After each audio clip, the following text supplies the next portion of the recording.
The story begins on a dark, stormy night aboard a passenger train racing through the countryside toward London. The train's guard, Joe Griffin, is clearly in a terrible mood. One look at his face is enough to tell that he doesn't want to be on this shift. Frustration and disappointment are written all over him. The reason? His supervisor deliberately assigned him to this overnight route after blocking his promotion and giving it to someone else. Joe starts making his rounds, walking through the carriages and checking every passenger's ticket. As he moves from one coach to another, he spots Ellen approaching him with her food trolley. Ellen works on the train, serving snacks and drinks to the passengers. Joe has secretly had feelings for her for a long time. When Ellen reaches him, she greets him with genuine kindness. She quietly says, "I just heard about your promotion. I'm so sorry they gave it to someone else. You deserved it." Her comforting words instantly lift Joe's spirits, and for a brief moment, he forgets all the stress weighing on him. After finishing his rounds, Joe returns to his cabin and stares out the window into the endless darkness outside. The train speeds through the night while heavy rain pounds against the windows. According to schedule, they should be arriving in London soon. Most of the passengers are relaxing in their seats, and everything seems perfectly normal. But then, without any warning, the entire train slams into an emergency stop. A deafening screech echoes through the night as sparks explode from the wheels scraping against the tracks. The violent jolt throws everyone forward, snapping Joe wide awake and sending panic through the train. Nobody can understand why a train moving at full speed has suddenly stopped in the middle of nowhere. Even the locomotive driver is confused. He has no idea why the emergency brakes are activated in the middle of this isolated forest. The frightened passengers press their faces against the windows, only to see an endless stretch of dense, pitch-black woods surrounding the train. The darkness outside is so overwhelming that several passengers begin to panic, and fear quickly spreads through the coaches. Seeing everyone lose control, Joe rushes into the passenger cars and calmly reassures them. "Please stay calm. It's probably just a technical problem. We'll be on our way to London again soon, so there's no need to panic." Just then, the driver's voice crackles over the train's speaker system. "Attention everyone, please remain calm. I believe a wild animal may have wandered onto the tracks, triggering the emergency brakes. I'm going outside now to inspect the train." His announcement eases everyone's nerves. The driver puts on his raincoat, grabs a powerful flashlight, and steps out into the storm. Rain pours relentlessly from the sky as thunder rumbles through the forest. An eerie silence hangs over the woods, making the atmosphere even more unsettling. Slowly, he walks alongside the train, sweeping his flashlight across the tracks and inspecting the wheels one by one. Then, after moving a little farther ahead, he shines the light beneath one of the train's wheels. And in that chilling moment, he finally discovers the horrifying reason why the train came to such a sudden stop. The train had come to a complete stop because a deer was trapped between its massive wheels. The locomotive engineer climbed down and tried to free the terrified animal. Straining with all his strength, he pulled at the deer, desperate to get it loose. But then, something felt wrong. A cold chill ran down his spine as he suddenly sensed someone standing behind him. From deep within the pitch-black forest, a terrifying voice slowly whispered his name. The sound was enough to make his blood freeze. Heart pounding, he spun around and swept his flashlight across the darkness. There was nothing there, only endless rain and eerie silence. Thinking it was just his imagination, he turned back and continued struggling to rescue the deer. Then, without warning, something burst out of the darkness at unbelievable speed. Before he could even react, the creature slammed into him with a savage attack. This wasn't a human, and it wasn't an ordinary animal either. It was a horrifying beast, half man, half animal, with unmatched strength and razor-sharp claws. Within seconds, it brutally tore the locomotive engineer apart. Meanwhile, inside the train, the passengers were growing more anxious with every passing minute. The engineer had gone far too long, and fear quickly began spreading through the cabins. They turned to the train guard, Joe, demanding to know why the engineer hadn't returned. Realizing something was seriously wrong, Joe decided to check for himself. He made his way to the engine room, only to find it completely empty.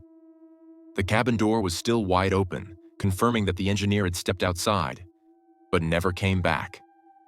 Joe grabbed his flashlight and shined it into the stormy forest, searching desperately through the pouring rain and thick darkness. But there was no sign of the engineer anywhere. With no other choice, he returned to the passengers and broke the terrifying news. The locomotive engineer had completely vanished. Panic instantly swept through the train. Everyone knew that in this brutal weather, a rescue team wouldn't be able to reach them anytime soon. Just then, a businessman named Adrian stood up and addressed the frightened passengers. "In a place this remote, getting a mobile signal is almost impossible," he said. "We only have two choices. We can stay here and wait for help, or we can leave the train and walk." Adrian suggested that if they followed the railway tracks, they might be able to reach the next station on foot within a few hours. Since several elderly passengers were already struggling in the freezing cold, everyone agreed that walking was their best chance of survival. But Guard Joe immediately objected. He warned them that stepping into the forest at night was extremely dangerous, because they had no idea what kind of deadly creatures were lurking out there in the darkness. But no one is willing to listen to him. As the passengers refuse to back down, Joe and the trolley worker, Alan, have no choice but to go with them to keep everyone safe.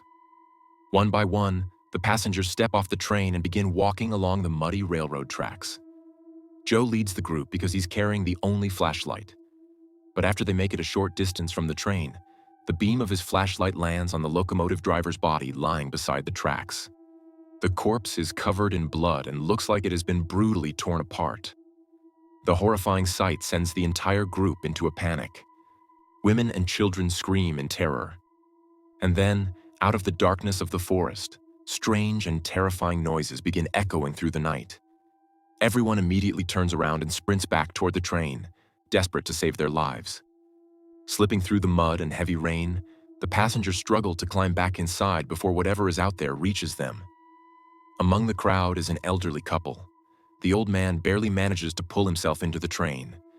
But just as his wife is about to step inside, the mysterious creature suddenly lunges from behind and viciously attacks her leg. The beast digs its razor-sharp claws into her and starts dragging her back outside. The passengers inside react instantly, grabbing hold of the woman and pulling her back into the train together. They manage to save her, but her leg is left badly mangled from the attack. At that moment, the creature's horrifying hand appears outside one of the train windows. Its long claws scrape across the metal as it slowly moves along the side of the train. The harsh screech of metal being scratched echoes through every compartment, leaving everyone frozen in fear. Gathering his courage, Joe heads into the engine room and tries to send an emergency radio call for help. He keeps transmitting distress signals over and over, but no one responds. Just then, a college student studying engineering walks in. He tells Joe that the train may have suffered serious damage to its fuel system after hitting something on the tracks.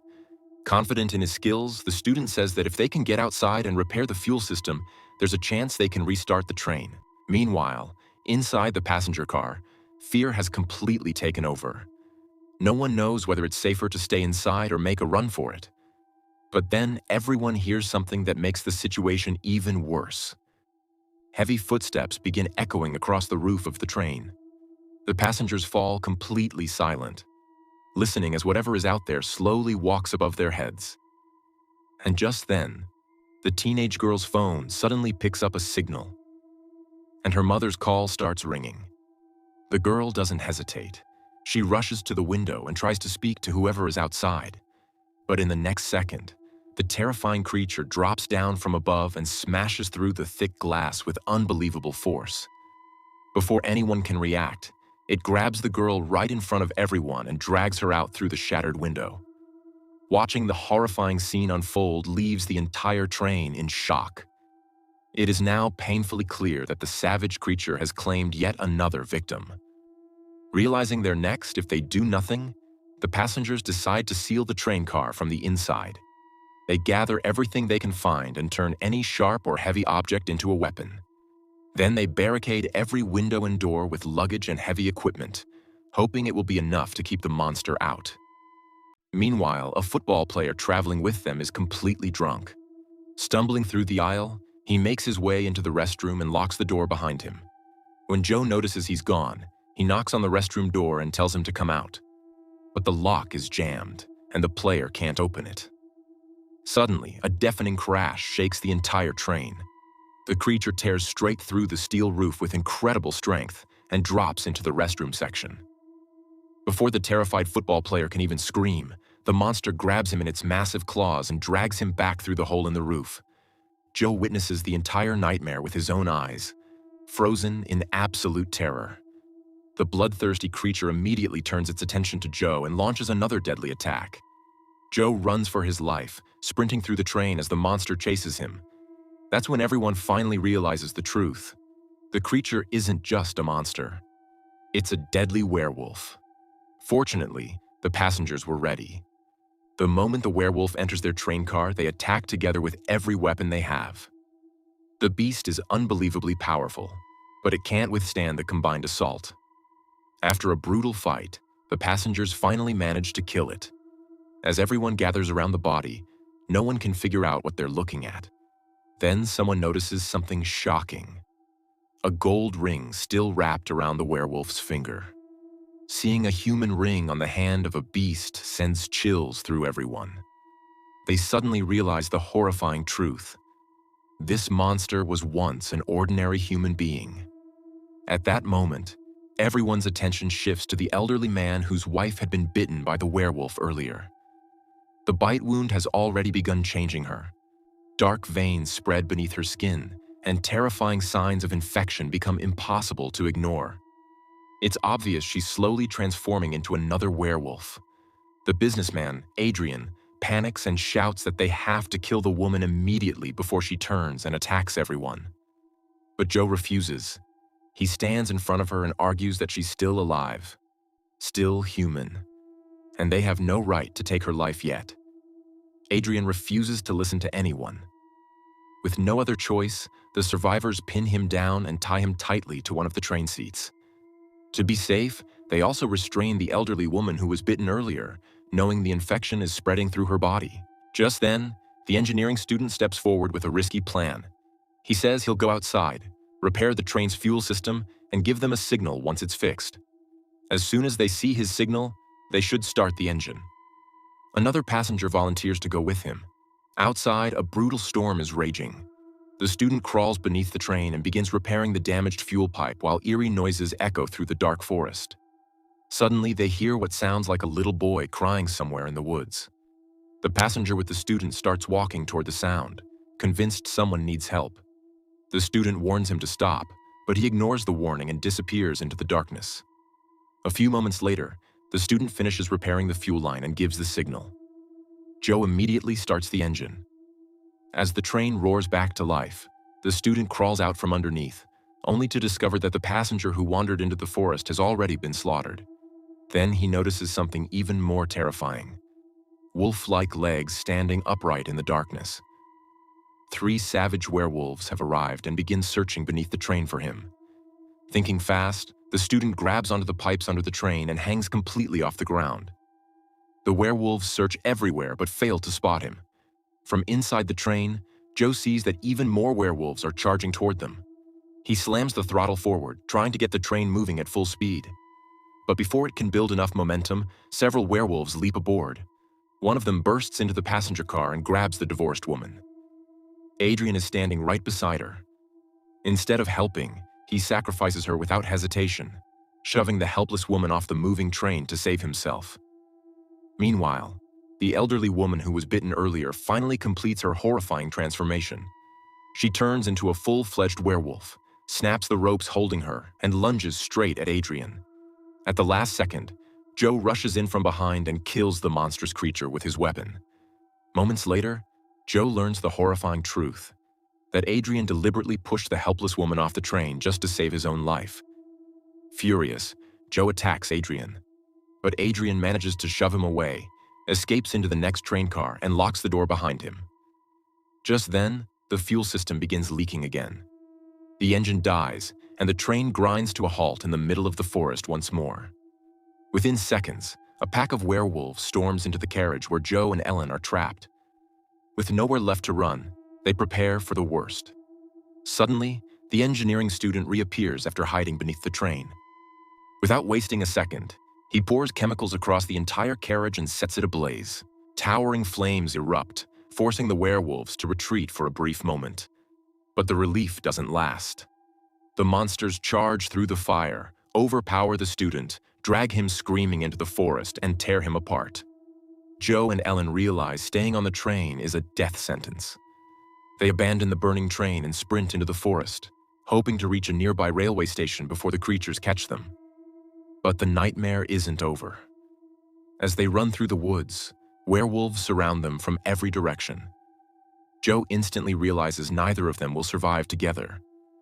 Looking at Ellen with tears in his eyes, he finally confesses that he's loved her all along. Then he begs her to leave him behind and keep running. Ellen refuses, unable to abandon him. But Joe insists until she has no choice. The moment she turns away, the werewolves swarm him, tearing into his body and infecting him with their deadly curse. His agonizing screams echo through the entire forest. Ellen keeps running with every ounce of strength she has. Against all odds, she finally reaches London Station. Out of everyone on that train, she is the only passenger who makes it out alive.